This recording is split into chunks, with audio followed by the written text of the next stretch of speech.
ውድ የአማርኛ ቋንቋ ተማሪዎች እንዴት ናችሁ? እንግዲህ ዛሬ ደግሞ በአራተኛው ሀ ነው የተገናኘ ነው። ከዛሬ በፊት ካልረሳችሁ ሶስቱን የሀ አይነቶች አይተናል ማለት ነው። ዛሬ ትንሽ ለየት ያለ ትንሽ ነው የሚለየው ራሱ ሀ ሆኖ የተለየ ማለት ነው። አራተኛውን ሀ እናያለን። ባለፈው እነዚህን አይተናል ሶስቶቹን ማለት ነው። እዚህ ላይ የምትመለከቷቸው እቺ ሀ ናት፣ ችም ሀ ናት፣ ችም ሀ ናት። የዛሬዋን እና ይሄን እስከ መጨረሻው ነው ያየናቸው። ይሄ ሁሉ በእነዚህ ዙሪያ የተማረው ነው። ዛሬ ግን እዚች ጋር ይችኛዋን ሀ እናያለን ማለት ነው። እቺ ኸ እንላታለን። ኸ የመጀመሪያዋ ብቻ ኸ ትባላለች። ሌሎቹ ግን ተመሳሳይ ናቸው።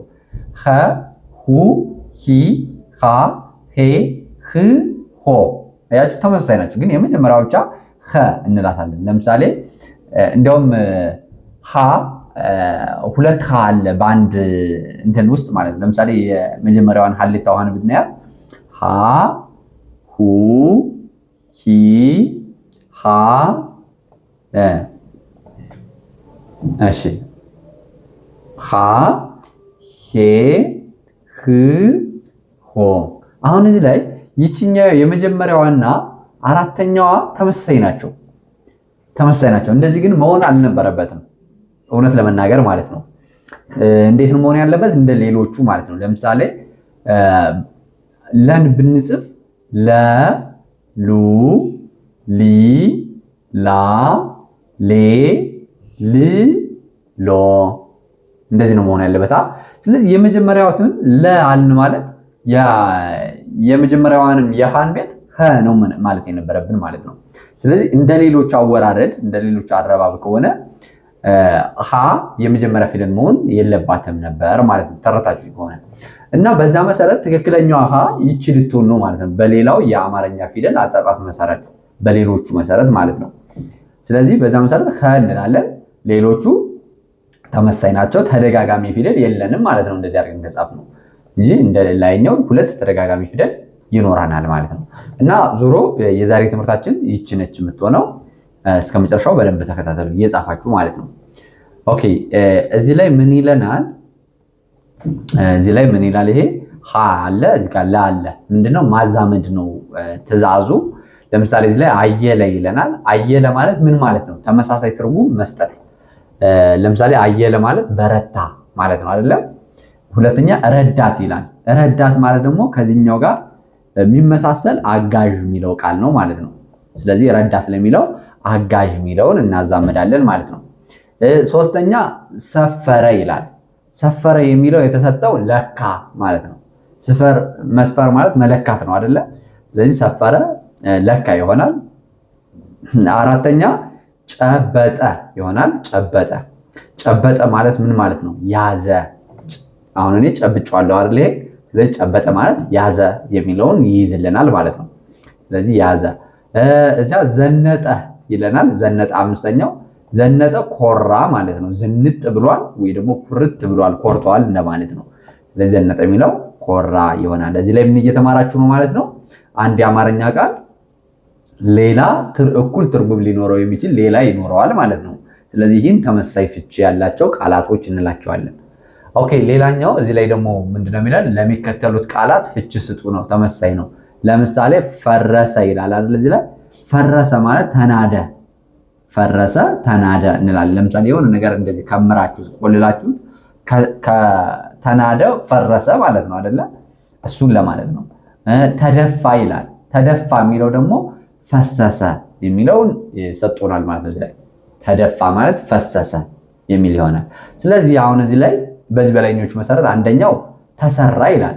ተሰራ የሚለው ምን ማለት ይሆናል? ተገነባ አይሆንም? ለምሳሌ ቤት ተሰራ ማለት በሌላ አባባል ቤት ተገነባ ማለት ይሆናል። ስለዚህ ተሰራ ማለት ተገነባ። በሌላ አውድ ደግሞ ተሰራ ማለት ተከናወነ ማለትም ይሆናል። ተከናወነ። ስለዚህ አንድን ቃል ከአንድ በላይ ትርጉም እናገኝለታለን ማለት ነው። እዚህ ላይ አጸዳ ይላል። አጸዳ ማለት ምን ማለት ይሆናል? ለምሳሌ ለቤት ከሆነ ጠረገ ይሆናል። አጸዳ ማለት ምን ይሆናል? ጠረገ መሆን ይችላል። ግን አጸዳ የሚለው ደግሞ ምን ከዚህ በላይ አጠበ ማለት ይሆናል። በሌላ ማለት ነው። አጠበ አጠበ ይኸው አጸዳ የሚለው አጠበ በሚል ሌላ ተመሳሳይ ቃል መተካት እንችላለን። ሶስተኛ በሰለ ይለናል። እሺ በሰለ ማለት ምን ማለት ነው? በሰለ ማለት ደረሰ ይሆናል። ደረሰ ለምሳሌ አንድ አትክልት በስሏል ልንል እንችላለን፣ ወይ ደግሞ ደርሷል ልንል እንችላለን። ስለዚህ ከዚህ አንፃር ይሄ ምን ይባላል? አውዳዊ ትርጉም ይባላል። አሁን ደረሰ የሚለው ሲገለበጥ በሰለ ማለት አንዱ ትርጉም ቢሆንም ደረሰ ማለት ተጉዛችሁ የሆነ ቦታ ላይ ስትደርሱ ደረሰ ትላላችሁ፣ ለጉዞ ማለት ነው። ስለዚህ ለጉዞ ሊሆን ይችላል፣ ለአትክልት ሊሆን ይችላል፣ ወይ ደግሞ አንድ ነገር ለተፈለገው መስፈርት ሲበቃ ደረሰ እንላለን ማለት ነው። ስለዚህ በሰለ ወይ ደግሞ ዝግጁ ሆነም ልትሉ ትችላላችሁ ማለት ነው። ዝግጁ ሆነ። ስለዚህ እነዚህ ምንድን ናቸው? አውዳዊ ትርጉሞች ናቸው፣ እንደ ሁኔታው የሚፈቱ ማለት ነው። ሌላኛው መገበ ይላል። ከዚህ በላይ በነገራችን ላይ መዝረዝር ይቻላል፣ ግን መብዛቱ ከዚህ በላይ ሐሳቡን ከተረዳችሁት አስፈላጊ ስላልመሰለኝ ነው። ሌላኛው አራተኛው መገበ ይላል። መገበ የሚለው በሌላ አባባል አበላ ይሆናል። አበላ ማለት በሌላ አባባል አጎረሰ ሊሆን ይችላል። አጎረሰ፣ መገበ፣ ተንከባከበም ሊሆን ይችላል። ተንከባከበ በማብላት አንድን ልጅ ወይም ደግሞ ሰው ስትጠብቁት ወይም እንስሳ ስትጠብቁት ማጉረስ፣ መንከባከብ፣ ማሳደግ ሊሆን ይችላል ማለት ነው። ይሄ አውዳዊ ትርጉሙ ነው። ሌላኛው የመጨረሻው አምስተኛ እሳት ይለናል። እሳት ማለት አሁን እዚህ ላይ እማሪያዊና ፍካሪያዊ የሚባል ትርጉም አለ። በነገራችን ላይ ለምሳሌ እሳት የሚለው ጎበዝ ማለት ይሆናል። ጎበዝ ለማለት እንጠቀምበታለን። ወይ ደግሞ ፈጣን እንትና እሳት ነው ካልን ፈጣን ነው። ወይ ደግሞ ንዴታማ፣ ስሜቱን መቆጣጠር የማይችል ግልፍተኛ ለማለትም እንጠቀመዋለን። ስለዚህ ይሄ አሉታዊ ትርጉምም አዎንታዊ ትርጉምም ሊኖረው ይችላል፣ እንደ አውዱ ማለት ነው። ስለዚህ እሳት የሚለው ወይ ደግሞ አሁን እዚህ ላይ እማሪያዊና ፍካሪያዊ እንላለን። አሁን እዚህ ላይ በቀጥታ ከፈታ ነው ምን ማለት ነው? እሳት ማለት የሚያቃጥል ነበልባል። እሳት የሚለው በሌላ አገላለጽ ነበልባልም ልትሉ ትችላላችሁ። ነበልባል ልትሉ ትችላላችሁ። ስለዚህ አንድ ቃል በጣም ብዙ ትርጉሞች ይኖሩታል እንደ አውዱ ማለት ነው። ኦኬ ይህን ካልኳችሁ መልመጃ 7 ላይ ጋር ማለት ነው ለሚከተሉት ፊደላት በቅደም ተከተል ደጋግማችሁ ጻፉ ነው የሚለን። እዚህ ላይ ያሟላን መጻፍ ነው እዚህ ላይ የተጠየቅነው። ሶሪ እሺ ያሟላን ለመጻፍ ነው። ስለዚህ እሺ ሀ ሁ ሂ። ስለዚህ እዚህ ጋር ሀ ለማለት ሀ ሄ ህ አንዷ ይቺ ረጅም ነው እንትን ሆ ታረጋላችሁ። ተመሳሳይ ነው። ሀ ሁ ሂ ሀ ሄ ህ እንዲች ከዛ ይችን ሆ ታረጋላችሁ። ተመሳሳይ ነው። ሀ ሁ ሂ ሀ ሄ ህ ሆ ረዥም ትሆናለች። በተመሳሳይ ነው። ይችኛውን ብትሆን ሀሁ ሂ ሃ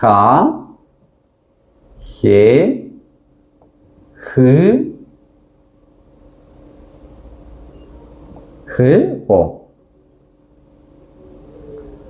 ሆ እናረጋታለን ማለት ነው። በተመሳሳይ ነው። ሀ ሁ የዛ ሂ ሃ ሄ ህ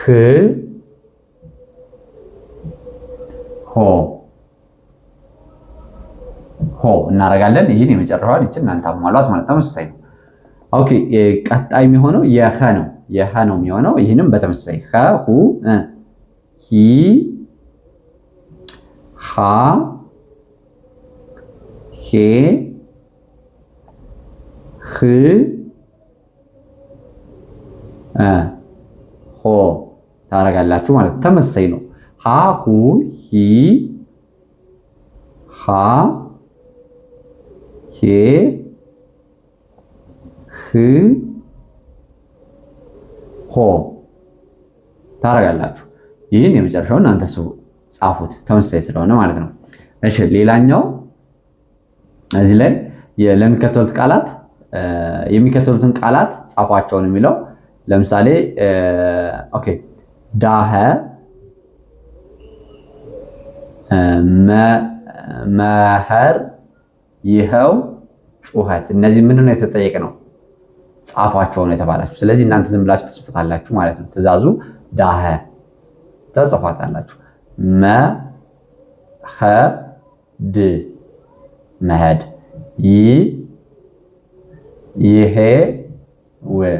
ይሄው ወይ ደግሞ ይኸው ትላላችሁ።